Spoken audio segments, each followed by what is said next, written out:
dia. Eu queria começar com duas verdades reconhecidas sobre a asma. A primeira grande verdade é que a asma é uma doença eosinofílica, portanto, inflamatória, crônica, que acomete o paciente muitas vezes desde a infância. E como doença crônica, ela tem que ser encarada como uma doença suscetível de recrudescimento e que necessita de tratamento contínuo. A segunda outra verdade, não é tão importante quanto a primeira, é que a doença é também uma doença de crises.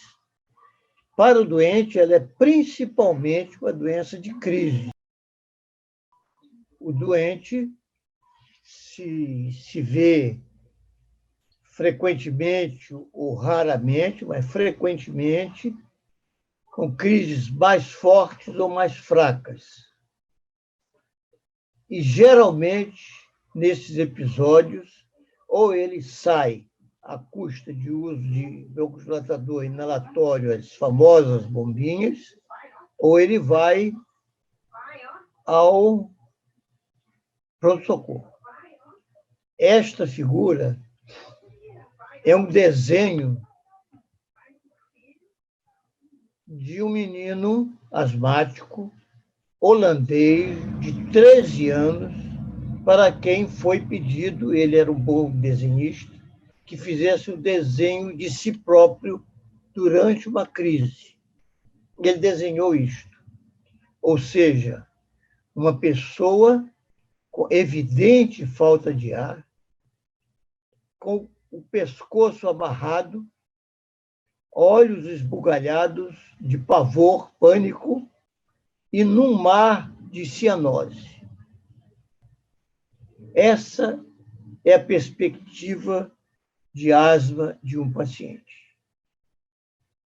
A crise de asma, vamos fazer uma breve recordação, se caracteriza por dispneia, mais ou menos intensa, taquipneia, certamente, tosse, com uma expectoração espessa, que o paciente chama de gosma, sensação de pressão torácica, aperta o peito, dificuldade evidente de falar, palidez pelo estresse agudo, ansiedade, pânico e cianose, que traduz a hipoxemia. Vamos fazer uma breve recordação sobre a palavra broncoespasmo, que é a predominante na crise de asma, na broncoconstricção. Este é um aparelho chamado Mini-Ride Flow Meter, que mede o pico de fluxo, ou seja, o máximo de fluxo que a pessoa pode imprimir à expiração. E há um deslocamento do cursor que mostra, então, esse pico de fluxo, por exemplo, 200 litros por minuto. Aqui ao lado esquerdo, nós temos um resultado de uma investigação onde em abscissas está colocado o VF1, uma medida expiratória de fluxo. Quanto mais à direita ele estiver, mais o paciente está normal. Quanto mais à esquerda, mais broncoespasmo, mais obstruído, menor VF1 esse paciente tem. Então, caracterizou-se como um ponto em cada parte do tórax sobre a intensidade dos sibilos. A sibilância torácica que corresponde ao broncoespasmo. E aí o sibilo era classificado em 1, 2 ou 3, de acordo com a intensidade, sendo 1 o menor e 3 a maior quantidade, a maior intensidade dos sibilos. Então, como eram áreas superior, média e inferior de cada lado, nós teríamos 6 com um máximo de 18. Quanto mais à esquerda o paciente estiver, mais obstruído ele está, mais ele tem sibilos. Bom, mas isso não é inteiramente verdade. Você vê que há uma dispersão muito grande. Há uma linha mostrando esse decaimento com obstrução, mas o sibilo é a tradução auditiva da vibração das paredes brônquicas que estão inflamadas e diminuídas de volume. E o ar, quando passa por elas, ele vibra e produz o sibilo que a gente ausculta com o estetoscópio. Mas não é sempre igual, você vê que muda muito de pessoa para pessoa. E isso é muito importante porque com o broncoespasmo muito forte, o fechamento do bronquíolo, ele não vibra mais e o tórax fica silencioso. Então, um paciente com extrema crise de asma, um broncoespasmo muito intenso, ele pode não ter sibilos auscultáveis no tórax. Isto é muito importante para quando vamos atender um paciente na fase aguda. A doutora Fischl, há muitos anos, apresentou os resultados do seguinte trabalho que ela fez. Ela foi ao pronto-socorro, falou com os colegas que estavam de plantão, eu vou ver os pacientes em crise de asma com vocês façam o tratamento que vocês quiserem e a conduta que vocês querem tomar, e eu só vou fazer umas observações. Então, ela viu os pacientes e atribuiu um ponto a cada um dos fatores aqui listados à direita. Frequência cardíaca maior do que 120, ela dava um ponto. Frequência respiratória maior que 30, ela dava outro ponto.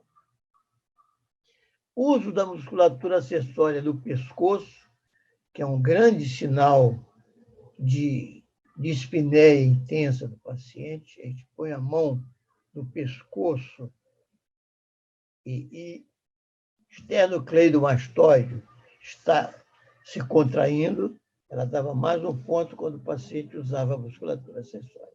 Dispneia intensa, mais um ponto. Sibilância forte, atenção ao problema lá do tórax silencioso, não era o caso. Sibilância forte, como é o mais comum, mais um ponto. E o pico de fluxo medido do mini-right abaixo de 100 litros por minuto, ela dava mais um ponto. E o que ela viu? Os médicos atenderam os pacientes e alguns eles retiveram no socorro, em observação, são esses listados em vermelho, porque achavam que eles não tinham resolvido a crise. Outros, que são os listados em azul, os médicos do pronto-socorro deram alta, foram para casa com receita.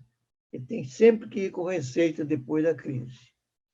Mas ela observou que, após algumas horas, alguns desses pacientes que tinham tido alta voltaram ao pronto-socorro com crise persistente ou maior e, portanto, não tinham resolvido o problema da crise. Aí ela marcou, porque era nítido que havia um limite de 4 pontos naquela marcação que ela tinha feito para o paciente realmente ter melhorado da crise ou, ao contrário, ter sido uma falha de quem deu alta na avaliação da resposta da crise para aqueles pacientes.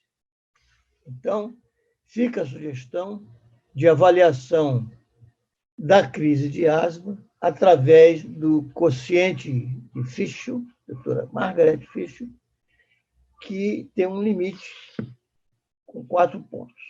Até 4 pontos, você pode dar alta para o paciente. Com mais de 4 pontos, você tem que ficar com o paciente internado e observar mais prolongadamente. A gravidade da crise também pode ser avaliada pelos seguintes critérios.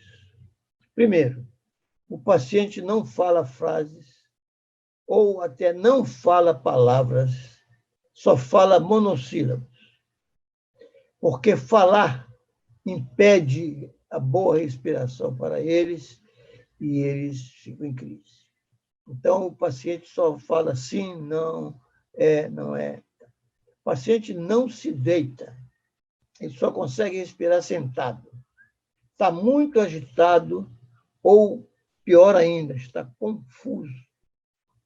E, em último lugar, ele apresenta fadiga respiratória. Ele diz que está muito cansado.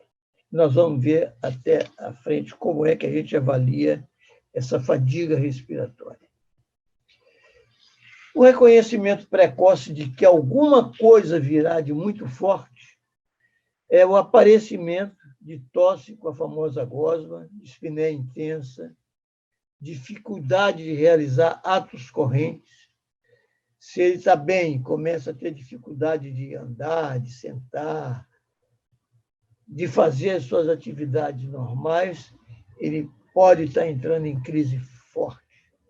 Usa bombinha de beta-2 adrenérgicos e não consegue melhorar. O peak flow cai, o paciente não dorme. Tem sintomas noturnos, o paciente sempre piora à noite. Tudo vai piorando mais. Tudo isso mostra que a crise está chegando. O que acontece? Acontece o broncoespasmo, por liberação de histamina e outros agentes, inflamação, edema e infiltração da mucosa e secreção de muco.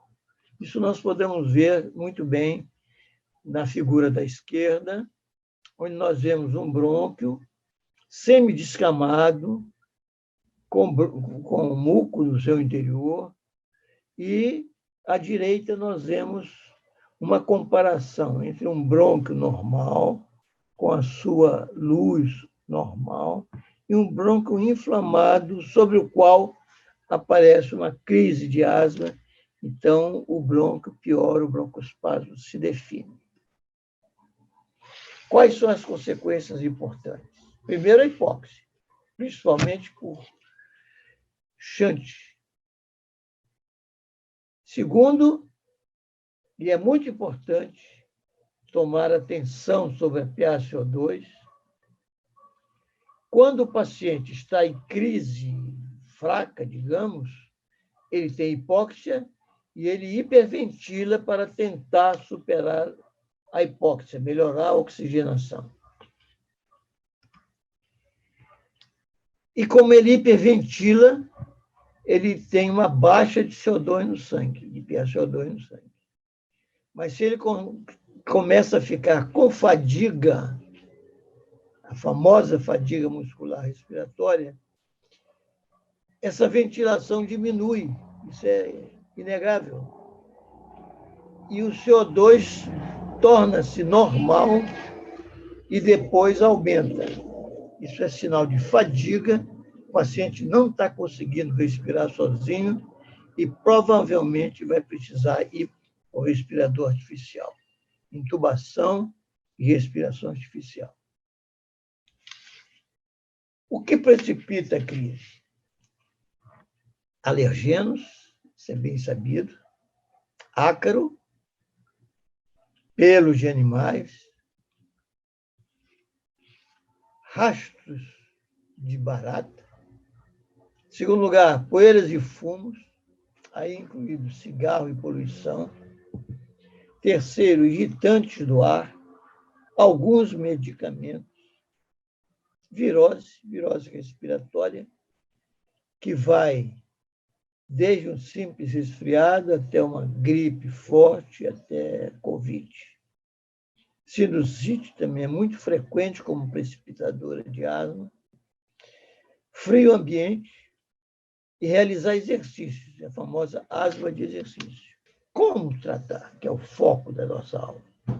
Em primeiro lugar, eu lhes apresento essa expressão latina, quantum satis, que era muito frequente no linguajar dos médicos antigos, que não tinham medicação industrializada, isso nos anos 1900, 1800 e pouco, eles passavam fórmulas.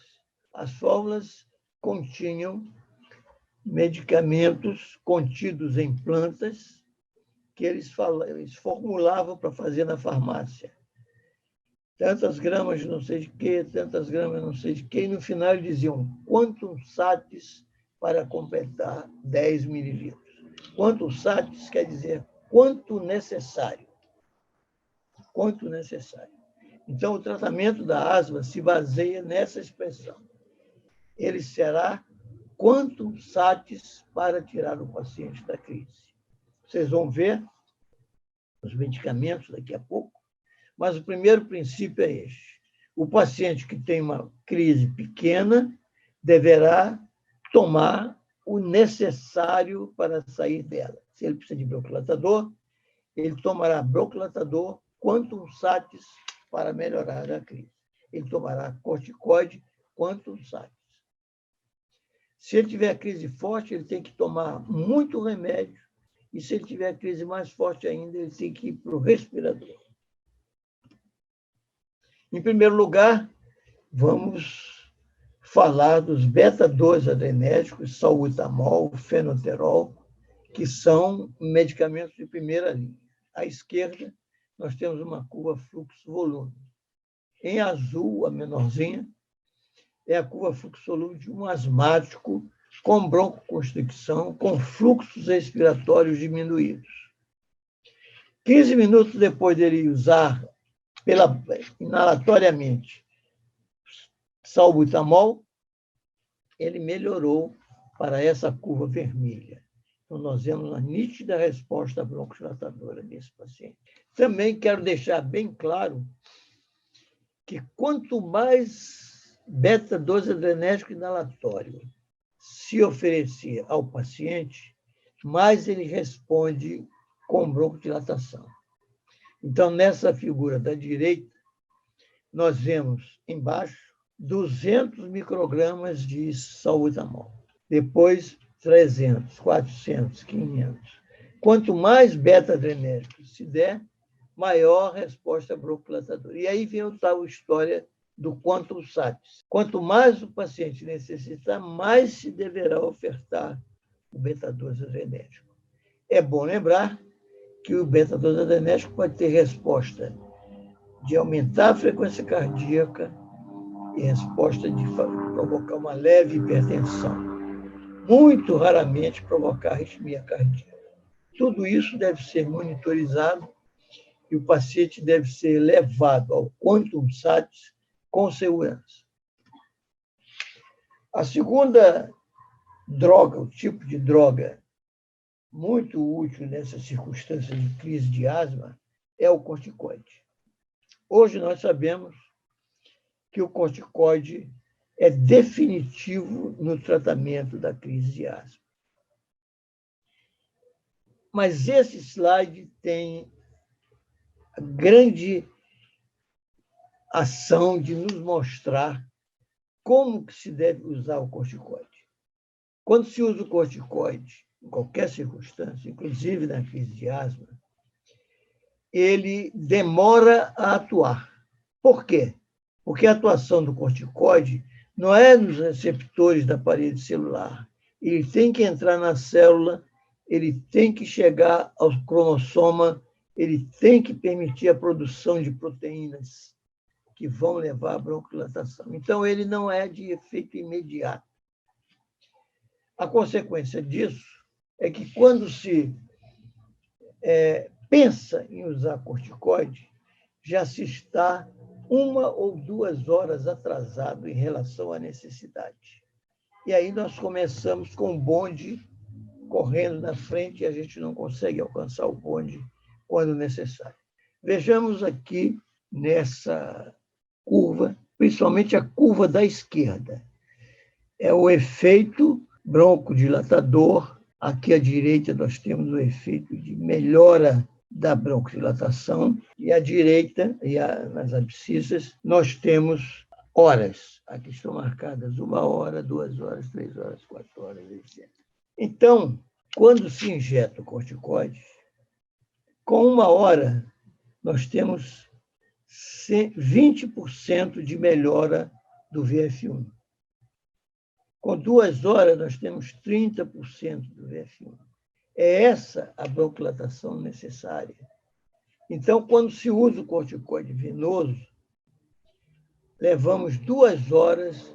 Então, assim que o paciente chegar no pronto-socorro, mesmo com uma dispneia leve para moderada, na muito leve se usa beta-2 adrenérgico para ver se ele melhora logo com as primeiras aplicações.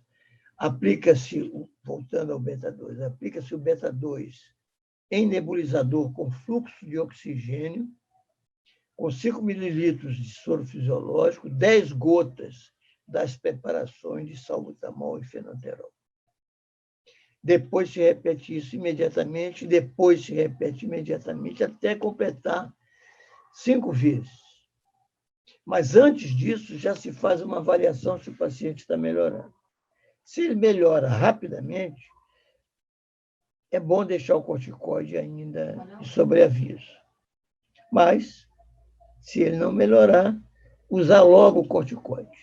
Essa curva da esquerda é a curva de aplicação venosa e a curva da direita é a curva de aplicação oral. Como a venosa começa mais rapidamente do que a oral, se prefere sempre a via venosa de hidrocortisona, cerca de 300 a 500 miligramas na primeira vez, depois se repete a cada 6 horas, em torno de 200, 300 miligramas de hidrocortisona. Ainda, imprescindível oferecer oxigênio ao paciente. Começa-se oxigênio por via nasal, oronasal, oferta-se oxigênio a 5 litros por minuto, pelo menos. Se mantém uma hidratação, porque o paciente com a hiperpneia perde água. Uso de teofilina venosa,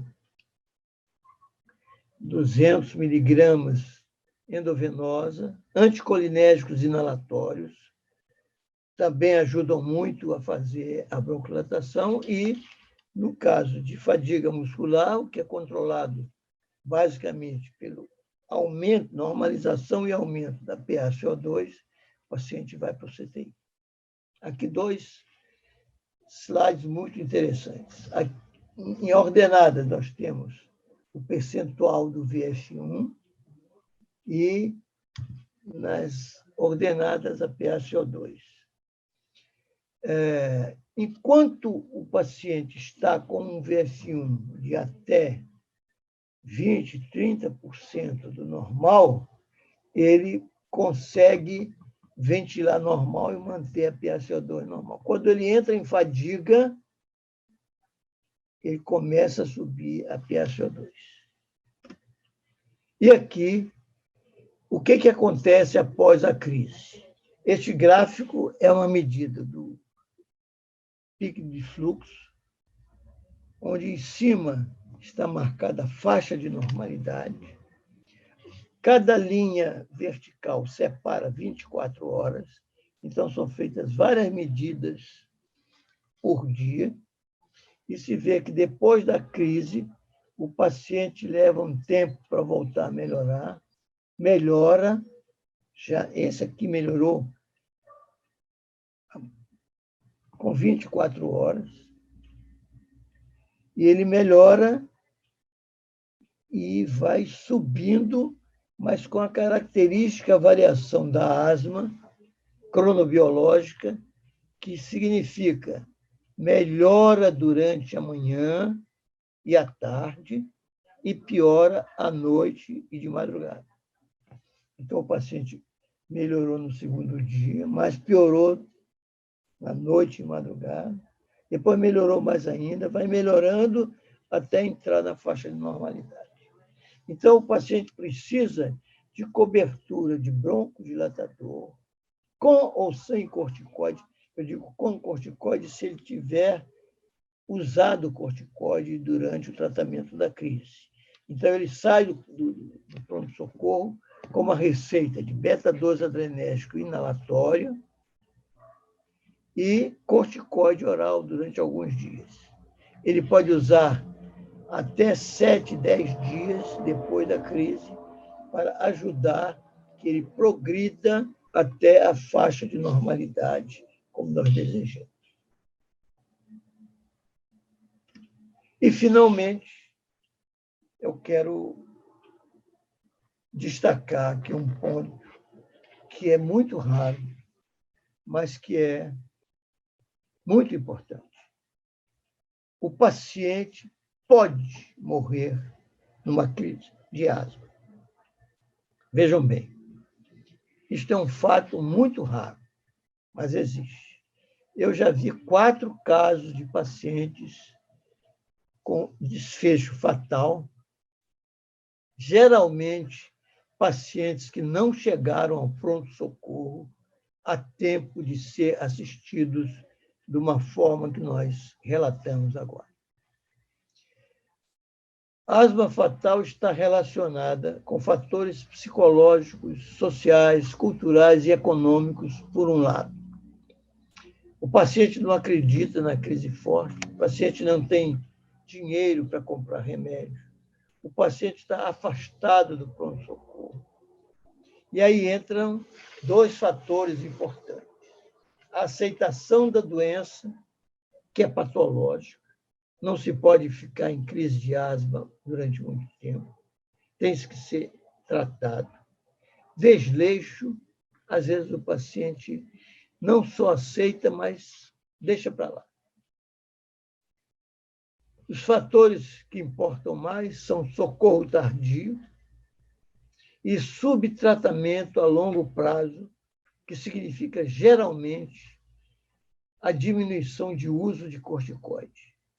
Aí eu falo fundamentalmente do uso do corticoide inalatório, junto com o beta-2, de curta ou de longa duração, inalatórios a longo prazo, ou, nos casos mais graves, o não uso de corticoide oral a longo prazo. O médico vai ter que avaliar a necessidade disso e o paciente tem que se submeter a isso.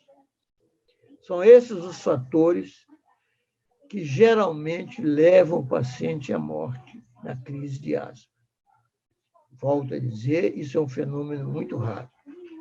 E há uma outra situação, que é a chamada asma subitamente catastrófica. O paciente que entra em crise de asma rapidamente. Isso, muitas vezes, está relacionado a alergenos orais. É chamada, às vezes, asma do restaurante chinês. O paciente é alérgico a alguma daquelas substâncias utilizadas em pratos chineses, e no próprio, eu já tive um paciente que morreu assim, e no próprio restaurante ele começa a ter uma crise grave, ele sabe muitas vezes que já tem esse tipo de crise e morre no restaurante. Então, esses pacientes com asma subitamente catastrófica têm que ser avisados pelo médico.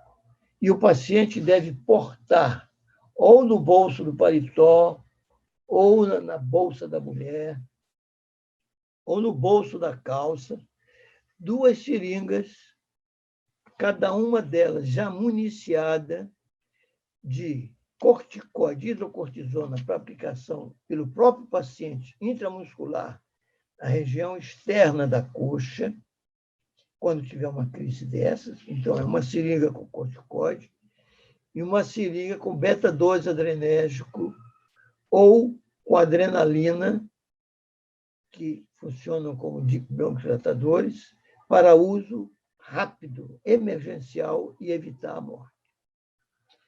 Eu termino aqui com essa lista, esse quadrado amarelo, de fatores que apontam alto risco de uma situação dessas de asma que mata.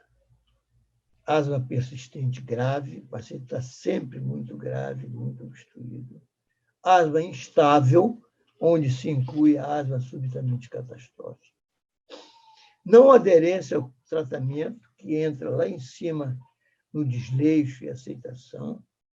Episódios graves anteriores, internação hospitalar anterior e problemas psíquicos que levam a desleixo e aceitação. É esse o esquema geral de tratamento da crise de asma. Espero que tenha sido útil nessa intervenção. Muito obrigado.